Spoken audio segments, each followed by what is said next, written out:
Hi. Carnatic മ്യൂസിക്കിനെ കുറിച്ച് എല്ലാവർക്കും അറിയാലോ. ഇന്ന് നമ്മൾ പല സ്ഥലങ്ങളിലായി കേൾക്കുന്നതാണ് റിയാലിറ്റി ഷോസ്, റീലുകൾ എല്ലാമായിട്ട് നമ്മൾ കേൾക്കുന്ന ഒരു കാര്യമാണ് കർണാട്ടിക് മ്യൂസിക്. മ്യൂസിക്കിന്റെ ഇമ്പോർട്ടൻസ് എന്താണ് കർണാട്ടിക് മ്യൂസിക്കിൽ വരുന്ന സ്വരങ്ങൾ, എന്താണ് അതിന്റെ പ്രാഥമികമായ പാഠങ്ങൾ എന്നൊക്കെ കുറിച്ച് അറിയാൻ എല്ലാവർക്കും താല്പര്യം ഉണ്ടാവുമല്ലോ. അതിനെക്കുറിച്ച് കുറച്ച് കാര്യങ്ങൾ ഞാൻ സംസാരിക്കാം. മ്യൂസിക്കിന്റെ ബേസ് എന്ന് പറഞ്ഞാൽ സപ്തസ്വരങ്ങളാണ്. സപ്തസ്വരം എന്ന് വെച്ചാൽ 7 സ്വരങ്ങളാണ് നമുക്ക് എല്ലാവർക്കും അറിയാം. 7 സ്വരം എന്ന് വെച്ചാൽ സാ, രി, ഗ, മ, പ, ധ, നി, ഇങ്ങനെ 7 സ്വരങ്ങളാണ്. പക്ഷെ നമ്മൾ സംഗീതത്തിൽ പാടുമ്പോൾ അത് 8 സ്ഥാനങ്ങളിൽ പാടും. അതെന്താണ്? 4/4. ആ ഒരു താളവട്ടം ക്രിയേറ്റ് ചെയ്യാൻ വേണ്ടി നമ്മൾ 4/4 8 സ്വരങ്ങളാക്കുന്നു. അതിനെ കുറിച്ച് പറയുകയാണെങ്കിൽ സപ്തസ്വരം എന്ന് പറയുമ്പോൾ ഷഡ്ജ പഞ്ചമങ്ങൾ പ്രകൃതി സ്വരങ്ങളാണ്, പ്രകൃതിയിൽ നിന്നുള്ള സ്വരങ്ങളാണ്. പ്രകൃതി സ്വരം എന്ന് വെച്ചാൽ നമുക്കറിയാമല്ലോ, രാവിലെ കേൾക്കുന്ന പ്രകൃതിജനകമായ കിളികളുടെ ശബ്ദം, കാറ്റ് അടിക്കുമുണ്ടാവുന്ന ശബ്ദം, വെള്ളം ഓളം തള്ളുമുണ്ടാവുന്ന ശബ്ദം, അങ്ങനെ നാച്ചുറൽ ആയിട്ട് പ്രകൃതി നമുക്ക് തരുന്ന ശബ്ദങ്ങൾ, ആർട്ടിഫിഷ്യൽ സൗണ്ട്സ് അല്ല, പ്രകൃതിയിൽ നിന്നും ചിരകമായ ശബ്ദം.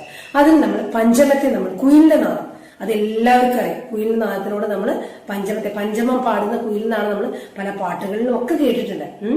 അതുപോലെ ഷഡ്ജത്തെ നമ്മൾ എന്താണ്? പ്രകൃതിയിൽ നിന്നുള്ള ശബ്ദങ്ങൾ, പ്രകൃതിയിൽ നിന്ന് കാറ്റടിക്കുമ്പോൾ വെള്ളം പോളുന്ന അങ്ങനെ പ്രകൃതിജനകമായ ശബ്ദങ്ങളിൽ നമ്മൾ അതുകൊണ്ട് നമ്മൾ ഈ സ്വരങ്ങളെ നമ്മളുടെ ആധാര ശ്രുതിയായിട്ട് നമ്മൾ വെക്കുന്നു. നമ്മൾ പാടുമ്പോൾ നമുക്കൊരു ശ്രുതി ഉണ്ടാവും.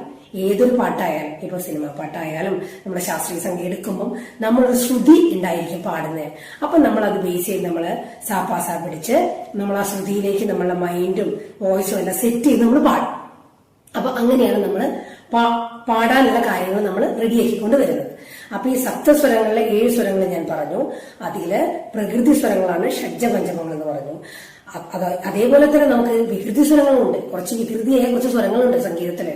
ഋഷഭ, ഗാന്ധാര, മധ്യമ, ദൈവത, നിഷാദം, ഇത്ര സ്വരങ്ങൾ കുറച്ച് വികൃതി സ്വരങ്ങളാണ്. അവ ഒന്നിൽ കൂടുതൽ ഭാവങ്ങൾ ഇങ്ങനെ കാണിച്ചുകൊണ്ടിരിക്കും.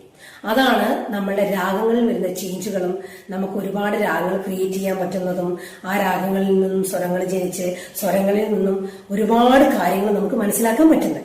അപ്പൊ നമ്മൾ ഈ വികൃതി സ്വരങ്ങളിൽ കൂടുതൽ നമുക്ക് പ്രകൃതി സ്വരങ്ങളെ കുറിച്ച് പറയാം. പ്രകൃതി സ്വരങ്ങൾ എന്താണ്? ഷഡ്ജ പഞ്ചമങ്ങൾ. അപ്പൊ നമ്മൾ ആധാര ശ്രുതിയായിട്ട് നമ്മൾ ഷഡ്ജത്തെ കാണും. അപ്പൊ നമ്മൾ ആദ്യം സാ എന്ന് പാടും, പിന്നെ പ, പിന്നെ മേലെ സാ പാടുന്നു, പിന്നെ സമശ്രുതിയിൽ പാ പാടുന്നു, പിന്നെ വീണ്ടും ബേസിലേക്ക് സാ പാടും. അപ്പൊ നമ്മുടെ വോയിസിന്റെ ഒരു മോഡുലേഷൻ നമുക്ക് കറക്റ്റ് ആവും. എന്താ വെച്ചാൽ ഇങ്ങനെ ആ ശ്രുതിയിലേക്ക് നമ്മൾ വരും. എന്നിട്ടാണ് നമ്മൾ ബാക്കിയുള്ള കാര്യങ്ങൾ പാടി തുടങ്ങുന്നത്. അപ്പൊ എന്താ വെച്ചാൽ പാട്ട് പഠിക്കുന്ന കുട്ടികൾക്കും സംഗീതത്തെ അറിയുന്നവർക്കും ഒക്കെ മ്യൂസിക്കിനെ കുറിച്ച് അറിയാൻ താല്പര്യം ഉണ്ടാവും. അപ്പൊ ഈ ബേസിക് ആയ കാര്യങ്ങൾ നമ്മൾ ഏറ്റവും കൂടുതൽ ശ്രദ്ധിക്കണം. നമ്മൾ പലരും ചോദിക്കാറുണ്ട്, പാട്ട് പഠിക്കുന്ന കുട്ടികൾ, നിങ്ങൾ സാധനം ചെയ്യാറുണ്ടോ എന്ന് ചോദിക്കാറില്ലേ? അപ്പൊ നമ്മൾ ചില കുട്ടികൾ ഒന്നും അറിയാത്തവർ നമ്മൾ മിണ്ടാണ്ടിരിക്കും. അപ്പൊ ഈ സാധകം എന്ന് പറയുന്നത് നമ്മൾ ഈ ശ്രുതി സ്വരങ്ങളെ നമ്മൾ രാവിലെ നേരത്തെ നീറ്റിട്ട് ചെയ്യണം എന്ന് പറയുന്ന കാര്യം എന്താണ്? നമ്മൾ രാത്രി ഉറങ്ങുന്ന സമയത്ത് നമ്മുടെ വോയിസ് കംപ്ലീറ്റ് റെസ്റ്റ് ആയിരിക്കും. മറ്റുള്ള സമയങ്ങൾ നമ്മൾ ഒരുപാട് സംസാരിച്ച് കാര്യങ്ങളൊക്കെ ആയിട്ട് വോയിസ് ഭയങ്കരമായിട്ട് ഇങ്ങനെ നമ്മൾ സ്ട്രെയിൻ ചെയ്തിരിക്കും. രാവിലെ നമ്മൾ ബെഡിൽ നിന്ന് നീറ്റ് കഴിഞ്ഞ് നമ്മൾ ഫ്രഷ് ആയിട്ട് പാടുമ്പം അത് നമ്മുടെ വോയിസിന്റെ മോഡുലേഷൻ കൂട്ടും. നമുക്ക് എന്താ വെച്ചാൽ വേറെ സംസാരിച്ചാൽ നമ്മുടെ വോയിസിന് വേറെ സ്ട്രെസ് ഒന്നും കൊടുക്കുന്നില്ല. അപ്പൊ നമ്മൾ നമ്മൾ പ്രാക്ടീസ് ചെയ്യുമ്പോൾ നമ്മുടെ വോയിസ് നല്ല ക്ലിയർ ആയിട്ട് വരും. അതിനാണ് നമ്മൾ സാധകം ചെയ്യുക എന്ന് പറയുന്നത്. അപ്പം സംഗീതത്തിന് നമ്മളെ സാധകം ഒരു ഇമ്പോർട്ടന്റ് ഘടകമാണ്. പാട്ട് പഠിക്കുന്ന കുട്ടികൾ എന്തായാലും സാധകം ചെയ്യണം. സാധകം ചെയ്താലേ നമുക്ക് പാട്ടിനെ കുറിച്ചുള്ള ഒരു ഐഡിയയും സ്വരസ്ഥാനങ്ങളിലെ വേരിയേഷൻസ്, ഷഡ്ജവും ഋഷഭവും തമ്മിൽ വേരിയേഷൻസ് ഉണ്ട്. അതിനെക്കുറിച്ച് പറയുകയാണെങ്കിൽ നമ്മുടെ സരളി വരിശകളാണ് നമുക്ക് ആദ്യം തന്നെ പറയാനുള്ളത്. സരളി വരിശകളിൽ നമ്മൾ ഷഡ്ജവും ബാക്കിയുള്ള എന്താ പറയാ 6 സ്വരങ്ങളും തമ്മിലുള്ള വ്യത്യാസങ്ങളും അവയെ തമ്മിലുള്ള ഡിഫറെന്റ് ആയിട്ടുള്ള വേരിയേഷൻസുമാണ് നമ്മൾ മനസ്സിലാക്കുന്നത്. അപ്പൊ ഈ സ്വരസ്ഥാനങ്ങളെ കുറിച്ച് പറയുമ്പോൾ ഈ സ്ഥാനങ്ങൾ കറക്റ്റായിട്ട് പാടുമ്പോഴേ നമുക്കൊരു എന്താ പറയാ ഒരു ബേസിക് ഒരു അടിത്തറ ഉള്ളത്, ഫൗണ്ടേഷൻ കറക്റ്റ് ആയാലേ എല്ലാം റെഡി ആവുള്ളൂ. നമുക്കറിയാലോ, ഒരു വീട് പണിയുമ്പോഴും അതിന്റെ ഫൗണ്ടേഷൻ കറക്റ്റ് ആയിരിക്കും. അതുപോലെ തന്നെയാണ് സംഗീതം പഠിക്കുന്ന ഒരു കുട്ടിക്കും ആ കുട്ടിയുടെ ആദ്യം പഠിക്കുന്ന പാഠ്യഭാഗങ്ങൾ കറക്റ്റ്, അത് നമ്മൾ പ്രാക്ടീസിലൂടെ മാത്രമേ റെഡി ആവുള്ളൂ. അതാണ് എനിക്ക് പറയാനുള്ളത്. സംഗീതം പഠിക്കുന്ന കുട്ടികളുടെ പേരൻസ് ഒക്കെ നല്ലവണ്ണം ഒരു ഡെയിലി ഒരു 20 മിനിറ്റ്സ് അല്ലെങ്കിൽ മിനിമം ഒരു 20 മിനിറ്റ്സ് ഇനിയും കുട്ടികൾ പാടിക്കഴിഞ്ഞാൽ 20 മിനിറ്റ്സ് ഒന്നും പോരാ, പക്ഷെ ഒരു 20 മിനിറ്റ് എന്നെങ്കിലും ഇപ്പോഴത്തെ ഭയങ്കര ടൈറ്റായ ഷെഡ്യൂളിൽ കുട്ടികൾക്ക് ഒരു 20 മിനിറ്റ് എങ്കിലും ഇതിനു വേണ്ടി കണ്ടെത്തി കഴിഞ്ഞാൽ ആ കുട്ടിക്ക് അതിനെക്കുറിച്ചുള്ള കുറച്ച് അറിവുകളും ആ കുട്ടി തന്നെ പാടും. സ്വന്തം നമ്മൾ പാടിയിട്ടേ, നമ്മൾ പറയാറില്ലേ പണ്ട് കാലങ്ങളിൽ എന്താ വെച്ചാൽ പൊന്ന് ഒരയ്ക്കും തൂറുമാണ് അതിന്റെ ഷൈനിങ് കൂടുന്നത്. അതുപോലെ തന്നെയാണ് സംഗീതം. നമ്മൾ പാടി പ്രാക്ടീസ് ചെയ്യുന്തോറുമാണ് നമ്മളുടെ വോയിസിന്റെ മോഡുലേഷൻ കൂടി അതിങ്ങനെ ക്ലിയർ ആയിട്ട് വരുള്ളൂ. അപ്പം അത് കറക്റ്റ് ചെയ്തിട്ട് എല്ലാവരും പ്രാക്ടീസ് ചെയ്ത് നല്ല ലെവലിലേക്ക് എത്തിക്കണം. അതാണ് എനിക്ക് നിങ്ങളോട് എല്ലാ സംഗീതം സ്നേഹിക്കുന്നവരോടും സംഗീതം പഠിക്കുന്ന കുട്ടികളോടും എനിക്ക് പറയാനുള്ളത്.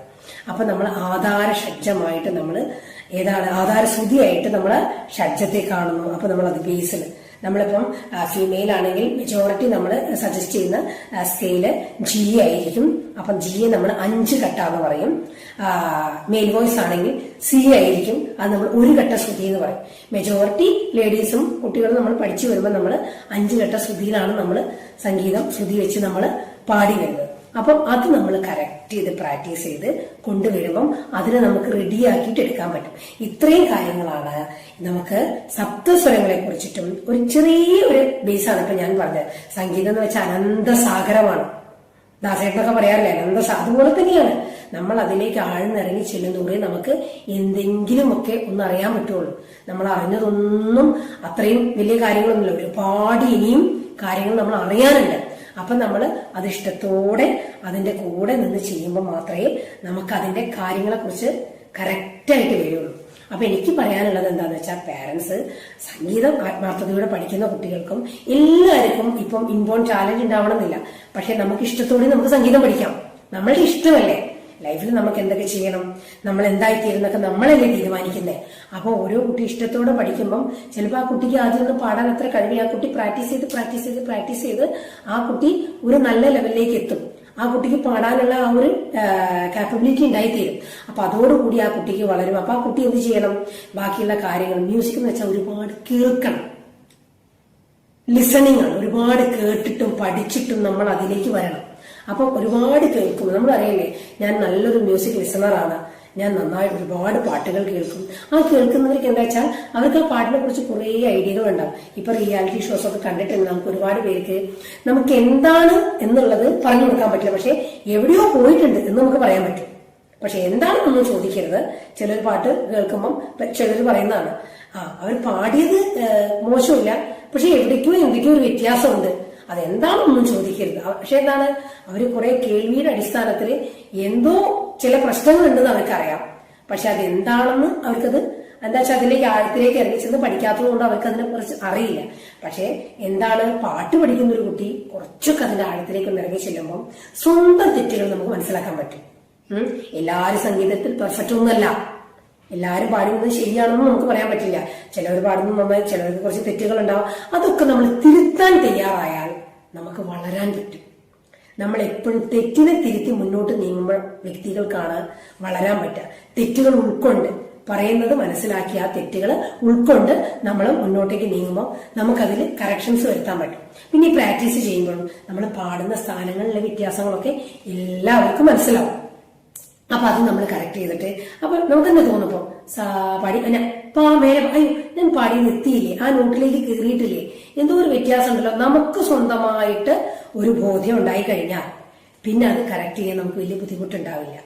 നമുക്ക് സ്വന്തമായിട്ടൊരു ബോധ്യം ഇല്ലാതെ വരുമ്പോഴാണ് അത് കറക്റ്റ് ചെയ്യാൻ നമുക്ക് മടി കാണിക്കുക. മറ്റുള്ളവർ പറയുമ്പോൾ നമുക്കൊരു ഇറിറ്റേഷൻ, അതൊന്നും ആവശ്യമില്ല. സംഗീതത്തിൽ എന്താന്ന് വെച്ചാല് ദൈവാനുഗ്രഹമാണ് സംഗീതം. ഒരു ദിവസം ഇപ്പം നന്നായിട്ട് നമ്മൾ പരിപാടി നടത്തിയാൽ അടുത്ത സ്റ്റേജിൽ നമ്മൾ അത്രയും പെർഫെക്റ്റ് ആവണമെന്നില്ല.